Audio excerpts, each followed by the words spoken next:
Bom dia, boa tarde ou boa noite para você que está ouvindo. Eu sou a Daniela Rebelo e apresento o cenário político no Política em Cena.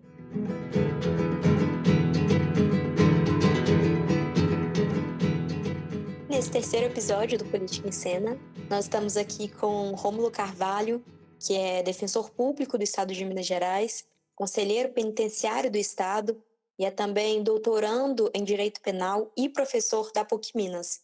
Rômulo, muito obrigada por ter aceitado o nosso convite. Seja muito bem-vindo ao nosso podcast. Agradeço a oportunidade e o convite de vocês. Para mim é uma honra estar aqui poder dialogando. Tenho certeza que a gente vai falar sobre temas bastante palpitantes, do interesse de todos aqueles que atentamente vão nos escutar, com certeza, porque é o assunto escolhido, é o assunto quente da semana, talvez o assunto quente do mês aí, com repercussões ainda sendo conhecidas. E temos aqui também a comentarista do nosso podcast, comentarista do Política em Cena, Mariana Bicalho. Mari, que é pesquisadora na área do direito, é mestre e doutoranda em teoria do direito da justiça. Mari, obrigada pela sua participação sempre. Olá, Dani, obrigada, Rômulo, pela participação. É um prazer ter você aqui com a gente hoje. E o tema do nosso podcast de hoje é um dos assuntos mais falados do fim de semana, mas que também teve muita repercussão durante a semana, que já era esperado há algum tempo, que é sobre a divulgação quase que completa do vídeo da reunião ministerial. Vídeo que foi autorizado pelo ministro do STF, Celso de Mello, por conta das investigações que estavam sendo feitas depois da declaração de Moro que Bolsonaro tentava interferir politicamente na Polícia Federal. Está no ar a Rádio Libertadora.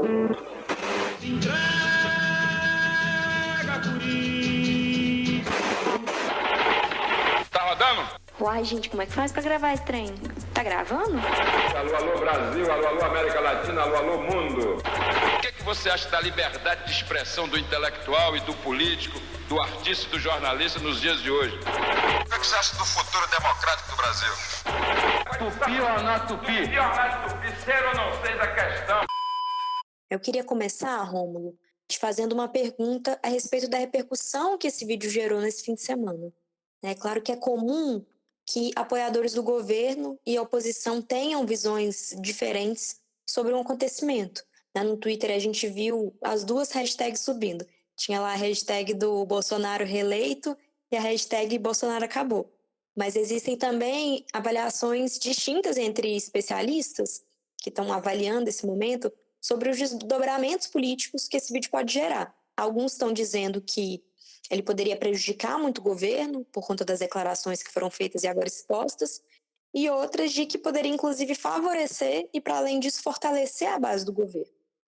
No sentido de que o Bolsonaro hoje se esforça para manter fiel esses 30%, essa base que ele ainda tem, e que essa reunião pode ter exaltado exatamente aquilo que eles gostam de ver no governo, que é essa briga com outros poderes, briga com o Congresso, briga com o STF, discurso sobre armar a população, e nessa linguagem direta e chula como a gente pôde ver ali. Mas, ao mesmo tempo, não é todo mundo que se convence com isso. Existe ainda um grupo, ainda considerado mais moderados, mas que vem repensando e retirando, inclusive, o apoio ao governo. Então, por uma série de questões, seja por questões econômicas, por avaliação da atuação do governo agora durante a pandemia, ou por questões de avaliações a essa crise interna que o governo cria, por uma série de razões. Mas, de início, eu queria saber a sua avaliação. Primeiro, você acha que foi acertada essa decisão do Celso de Mello em divulgar esse vídeo? E, segundo, você acredita que ele pode mais favorecer ou prejudicar o governo? Eu acho que a decisão do ministro ela tem sustentáculo jurídico. O ministro Celso de Mello ele é famoso por ser um ministro bastante reservado do ponto de vista da postura pública e um técnico da decisão. Nesse particular, eu acho que a decisão ela tem sim sustentáculo jurídico, mas eu acho que faltou a ele um cuidado das implicações do ponto de vista políticas, porque para a investigação, a parte mais importante do vídeo me parece que era aquela em que o presidente declara, que gostaria de intervir na Polícia Federal, ele chama de PF, ele diz que não disse nunca que intervir na Polícia Federal, Mas essa declaração de intervenção é do ponto de vista da investigação criminal que está em curso mais relevante. De outro lado, o ministro entendeu por bem divulgar uma série de outras passagens que acabaram por assombrar aqueles que são democratas, as pessoas que têm um cuidado com a liturgia, entendem a presidência da República como um órgão de cúpula que tem algumas limitações do ponto de vista de como deve se apresentar no desempenho de suas funções, e isso gerou um assombro geral, não pelo palavreado só, mas enfim, a falta de organização, pauta e principalmente pelo conteúdo da fala de alguns ministros. Então, talvez eu acho que o ministro poderia ter não oferecido essa munição, porque eu acho que isso acabou indo de encontro justamente ao que a base mais violenta, a base mais autoritária de apoio ao presidente quer: armamentismo, autoritarismo, então a ofensa aos outros poderes. Eu acho que isso acabou dando microfone aberto para muita coisa ruim, muita coisa desagregadora do ponto de vista da institucionalidade do país. Nessa perspectiva, eu sou um pouco crítico a esse levantamento feito de forma geral.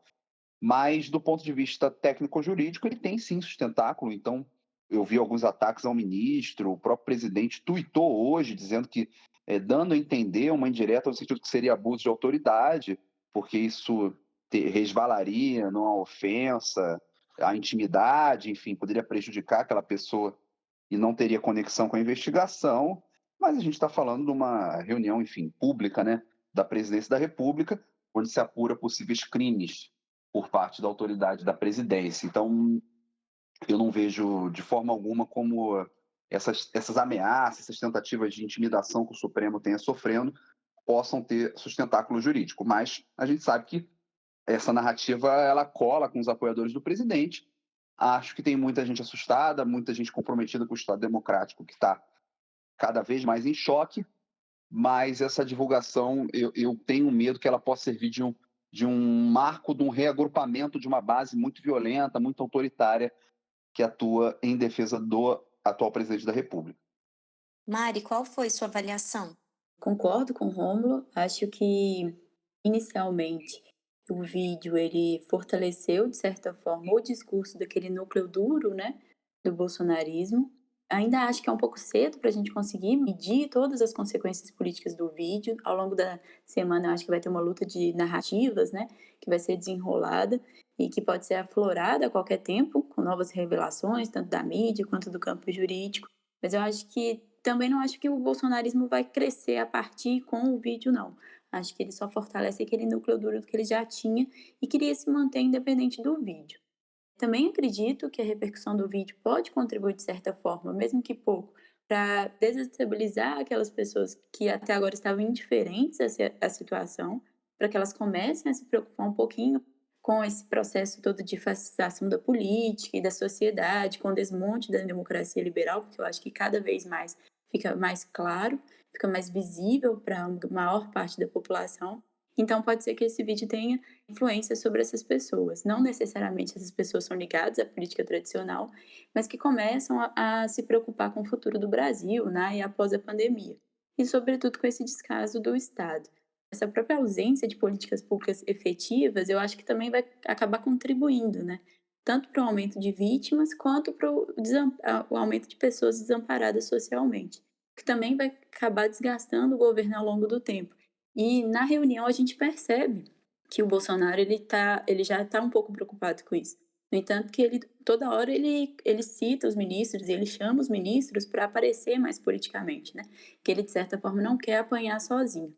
Ao mesmo tempo, ele também fala que em momentos de caos, de miséria, de desemprego, também é um momento de fortalecimento da oposição. Então ele demonstra que ele está preocupado, ele não está estável, né? Ele não tem uma tranquilidade de governar e ele está ali todo momento chamando os ministros para aparecer.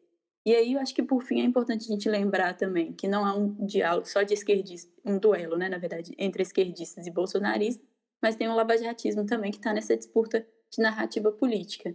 Então eu acho que é uma disputa que está acontecendo. Eu não acredito que o bolsonarismo vai crescer por conta do vídeo, mas que pode desencadear em umas novas forças democráticas impulsionadas não só pelo vídeo, né, mas por todos esses acontecimentos que a gente está vendo acontecer. É uma disputa aberta.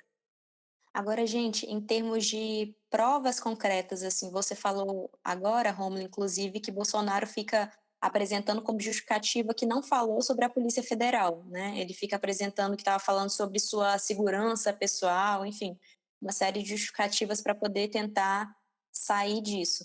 Mas em termos de provas em relação a isso, qual é o peso que você acha, o peso que você calcula para esse vídeo? Ele reforça as provas que já estavam lá, que já haviam sido juntadas ao processo, e se agora, inclusive, é suficiente para que o presidente seja processado pela PGR?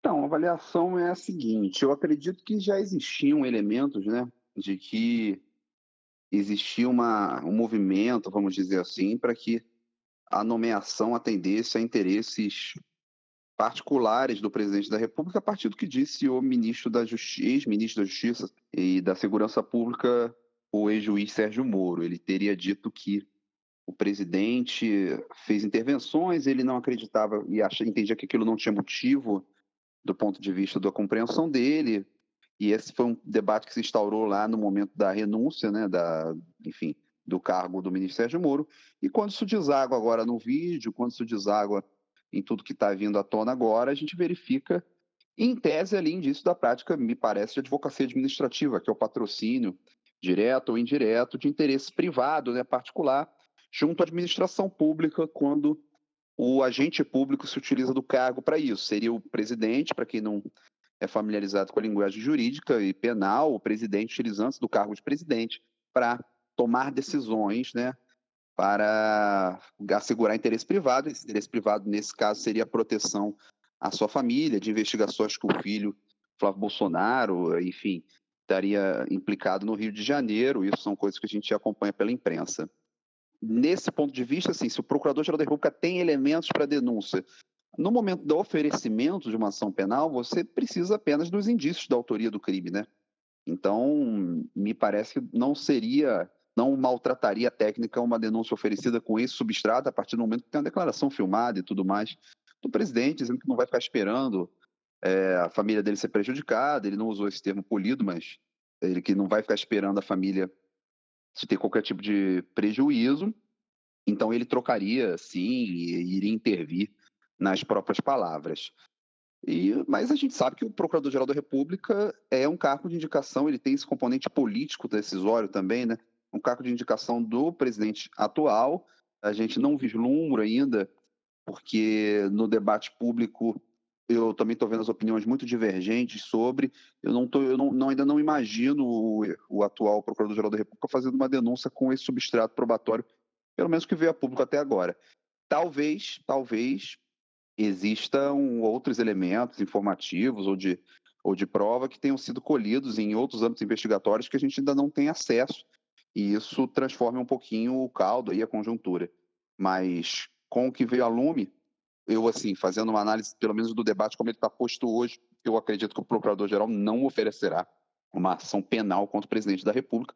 Posso estar equivocado, porque, do ponto de vista técnico-jurídico, para você oferecer ação penal, você não precisa de prova que a pessoa cometeu crime, né? Bastam indícios. Mas como um oferecimento da denúncia criminal teria um peso no sistema político muito grande, um alinhamento demonstrado aqui, pelo menos não um alinhamento, mas uma proximidade, enfim, a gente não teve contestações ainda grandes por parte do Procurador-Geral da República aos atos da Presidência da República em vários campos.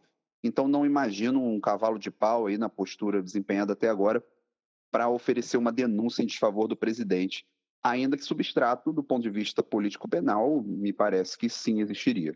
Agora, além da fala de Bolsonaro, outras falas ali daquela reunião estão tendo, né, desdobramentos em vários eixos dentro do governo. A gente tinha ali Salles falando para aproveitar a oportunidade para passar boiada, para mudar as regras enquanto a atenção da mídia está voltada para o coronavírus. Tinha ali também Damares, que, gente, acho que é, né, uma crise de perseguição que ela e o governo têm, falando que contaminaram os índios propositalmente para depois incriminar o presidente. A gente tinha do outro lado ali Weintraub, que eu acho que ele entrou num top 5 junto com o Bolsonaro das coisas mais absurdas faladas naquela reunião, falando entre uma das coisas que odeia o termo povos indígenas, que precisa acabar com esse privilégio, olha o privilégio. E também uma outra coisa que está sendo, acredito que uma das mais repercutidas, ditas por ele, com suas palavras, que se fosse por ele, ele botava todos esses vagabundos na cadeia, começando pelo STF. Então, acredito que essa reunião abriu outras discussões para além daquela que inicialmente era a principal. Rômulo, quais você acredita que podem ser as outras consequências, em termos jurídicos, que podem ser tiradas dessa reunião? Quais desdobramentos que esse vídeo pode dar, que ele pode ter em termos jurídicos? Eu acho que ainda assim, como até a própria Mari colocou, os desdobramentos a gente vai conhecer melhor a partir do momento que as primeiras manifestações da Procuradora-Geral da República venham a lume, que a imprensa maturar um pouquinho mais como é que foi as primeiras interações, né? O bolsonarismo se reagrupou numa defesa muito organizada do presidente, então a gente não sabe na prática como é que isso vai se desenvolver. Mas, em tese, eu acho que a gente teria uma dificuldade de caracterizar ali crime contra a honra dos ministros, né? Mas é evidente que tem, do ponto de vista político-institucional, uma responsabilidade dele pela ofensa a um poder constituído, né? Por um ministro de Estado estar, enfim, declarando, sem apresentar provas, sem apresentar as razões pela qual está declarando, que deveriam se prender todos os ministros do Supremo Tribunal Federal. Então a gente tem aí, caramba, se você diz que vai prender alguém, que ele acrescenta que o Brasil é um cancro, né? Então, eu acho que sem essa apresentação de provas, sem ele individualizar de por que deveria se prender ministro A, B ou C, você tem um incômodo muito grande ali com um outro poder que poderia exercer qualquer tipo de controle sobre atos em desconformidade com o texto constitucional. Então, eu acho que esse destempero dele pode sim provocar uma responsabilidade, não a nível criminal dele, do ponto de vista de crime contra a honra, mas político-institucional, sim, porque tem uma ofensa de ministro de Estado a outro poder, e isso, do ponto de vista da institucionalidade, é uma degradação muito triste a gente iniciar uma semana com um ministro de Estado no cargo que faz esse tipo de declaração numa reunião oficial, né? Ele não está na casa dele, ele não está no grupo de WhatsApp dele com outros militantes, ele se declara um militante político, né?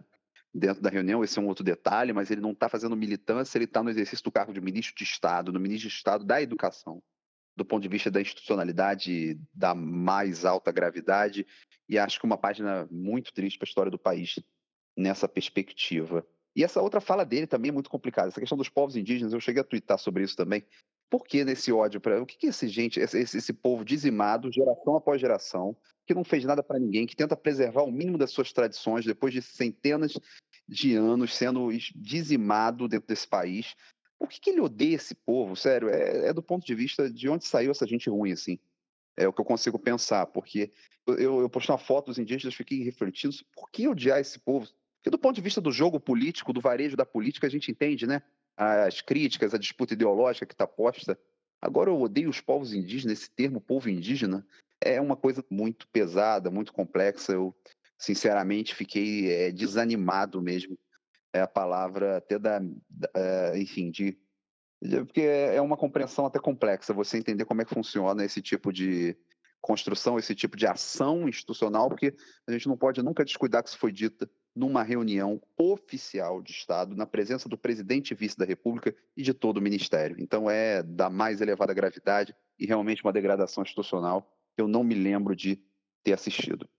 Eu concordo com o Rômulo, eu acho que pelo menos a maior parte da população deve ter ficado minimamente chocada, não só com a desordem, mas com as barbaridades que foram faladas.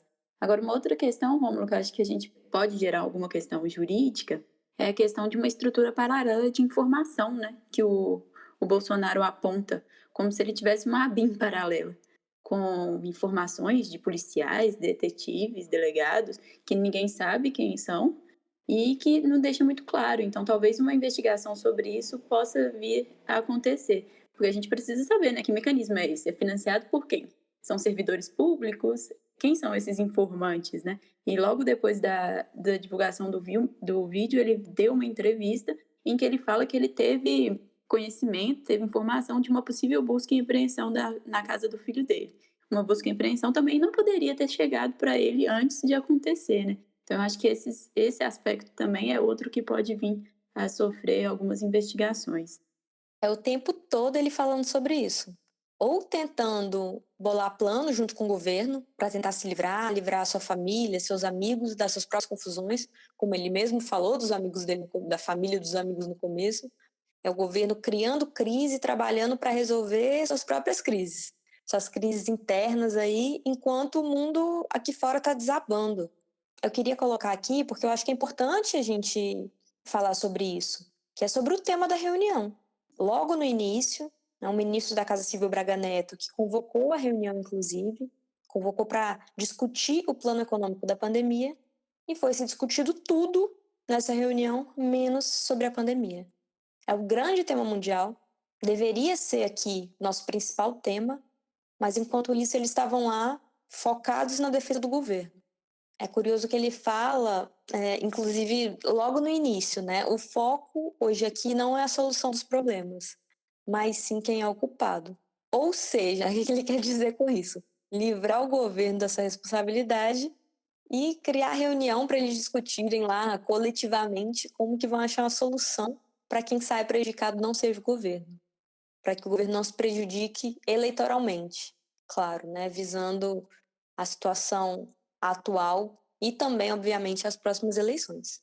Mas, para além disso, eu queria também que vocês comentassem uma outra questão para a gente encerrar aqui também, que é sobre as declarações do Moro. A gente vê ele agora se posicionando muito também no Twitter, dando entrevistas, publicações nas redes sociais, que ele não entrou para servir um mestre, tweetou isso acho que hoje, ontem, né, que ele sempre atua em defesa do Estado de Direito.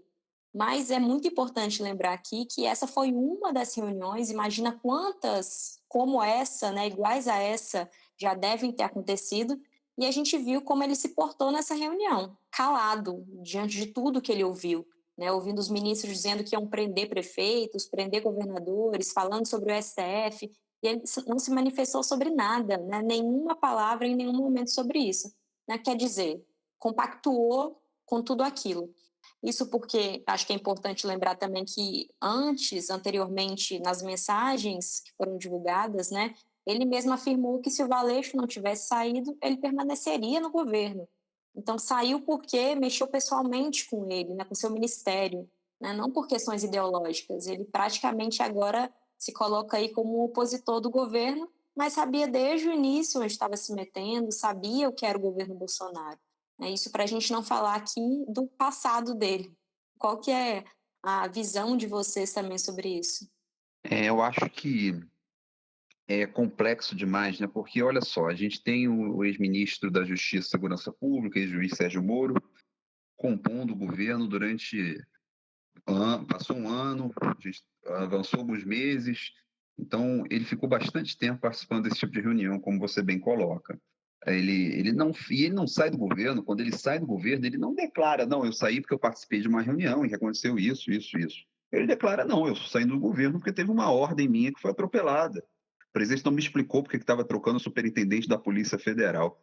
Essa fixação do ex-ministro Sérgio Moro com o Estado Penal é realmente impressionante, porque para ele parece que a institucionalidade passa ao largo, não tem problema, pelo menos ele não declarou ver problema que o ministro da Educação tenha declarado que quer prender os ministros supremos, que odeia povo indígena, que ele deveria ajudar a cuidar, ou que o ministro Paulo Guedes descasca numa política liberal muito ofensiva e nociva ao médio e pequeno empresário, e que a ministra Damares também fala em prender governador e prefeito, secretária, né, de Direitos Humanos. Isso também não pode passar desapercebido. Nada disso foi tocado no momento em que ele sai. A única questão que ele colocou foi que não aceitaria uma demissão injustificada do ponto de vista dele. Então, assim, me parece um pouco oportunista, né, o momento, fica parecendo que, não, eu estou saindo só porque eu perdi punch político dentro do governo, né? Eu já não mando mais, eu não consigo escolher mais o superintendente que está ligado à estrutura aqui, eu não consigo ter voz ativa nessa nomeação, então eu estou fora. Então ficou assim, eu acho que o ministro teria engrandecido a sua história, a sua biografia, se tivesse, na verdade teria engrandecido se não tivesse nem entrado, né, nesse tipo de jogo político, mas uma vez lá dentro teria saído maior, se não tivesse compactuado com nenhuma dessas posturas, não tivesse sentado na mesa daquela reunião ouvindo calado esses impropérios que a gente está aqui lamentando e comentando. E é engraçado, né? Porque na própria reunião, a única fala que ele faz é sobre corrupção, que eles estão atuando na corrupção e que isso seria bom para a imagem, ou seja, ele nega tudo que está sendo falado, todas as questões jurídicas que estão sendo ali levantadas, o discurso antidemocrático, ele apaga isso e fala que tem que mostrar que eles estão defendendo uma política anticorrupção e etc. É só esse discurso, né? Então ele não nega o outro lado do governo. E eu acho que isso também é importante a gente lembrar que vale também para o Guedes. Muitas vezes na mídia e até nos discursos do interior da população, muitas pessoas separam, né, o ministro Moro do Bolsonaro ou o Paulo Guedes do Bolsonaro. E eles fazem parte desse mesmo governo. O Guedes, na reunião, ele ficou evidente que ele é contra o desenvolvimento do país, contra diminuir as desigualdades regionais, é contra o fortalecimento, o apoio a pequenas empresas. Então, ele ficou evidente que essa política do Guedes é intrínseca ao governo Bolsonaro. E não tem como a gente defender um sem apoiar o outro. Eles estão juntos nessa. E faz sentido eles serem inseparáveis, né? Uma política que só se preocupa com as grandes empresas, que não se preocupa com o desenvolvimento, com a produção local, com as desigualdades sociais. Essa política ela só vai se sustentar ao longo do tempo com esses instrumentos antidemocráticos. E a gente precisa sempre lembrar que o liberalismo econômico ele não é inseparável da democracia. É totalmente possível posturas econômicas liberais extremas sob um Estado não democrático. Então, normalmente, desvincular esses ministros do governo é um erro, né, de uma leitura política rasa, porque eles fazem parte desse governo. E ele deixa isso muito claro na reunião. Exatamente, Mari. Você tocou em 2 pontos, inclusive, lembrou de coisas importantes, né? Uma, que o Moro falou na reunião, mas ele falou somente o que ele quis falar, né? Para deixar bem claro, não é que ele não se manifestou na reunião, ele falou e falou somente o que ele quis falar. Se ele não se manifestou depois, foi porque ele não quis. E também sobre a questão dos ministérios. Logo no início, Bolsonaro coloca, inclusive, sua indignação, né, de ver nas manchetes, nos jornais, alguns veículos elogiando alguns ministérios e ainda colocando assim, tal ministério vai bem, contrário do governo Bolsonaro. Coloca isso como uma indignação dele, porque está todo mundo entrelaçado, né? Os ministros compactuam estão lá, trabalhando junto com o seu projeto político. Gente, a gente chega ao fim do nosso 3º episódio do Política em Cena. Eu queria, primeiramente, muito agradecer novamente sua participação, Rômulo, convidar você e todas as pessoas aqui que estão nos ouvindo a continuarem acompanhando tanto o Política em Cena, esse programa, mas nossos outros programas também no Molotov Podcast. Agradeço a vocês o convite, para mim foi uma honra, muito gostoso trocar ideia, refletir aqui sobre esses temas que são com certeza muito relevantes, mas ao mesmo tempo angustiantes. Então, falar, trocar ideia, ouvir pessoas lúcidas como vocês renovam as forças para a gente seguir adiante, pensando o Brasil e tentando, dentro da democracia, dentro da institucionalidade, pensar em caminhos para superar esse momento de fissura democrática muito complexo que a nação vive. Então, agradeço e estou à disposição de todo mundo, quem quiser continuar essa reflexão. A gente está sempre aberto aí ao diálogo. Obrigada, Rômulo. E Mari, você também sempre precisa e certeira nas suas colocações no nosso programa. Muito obrigada, Dani. Rômulo, muito obrigada pela participação.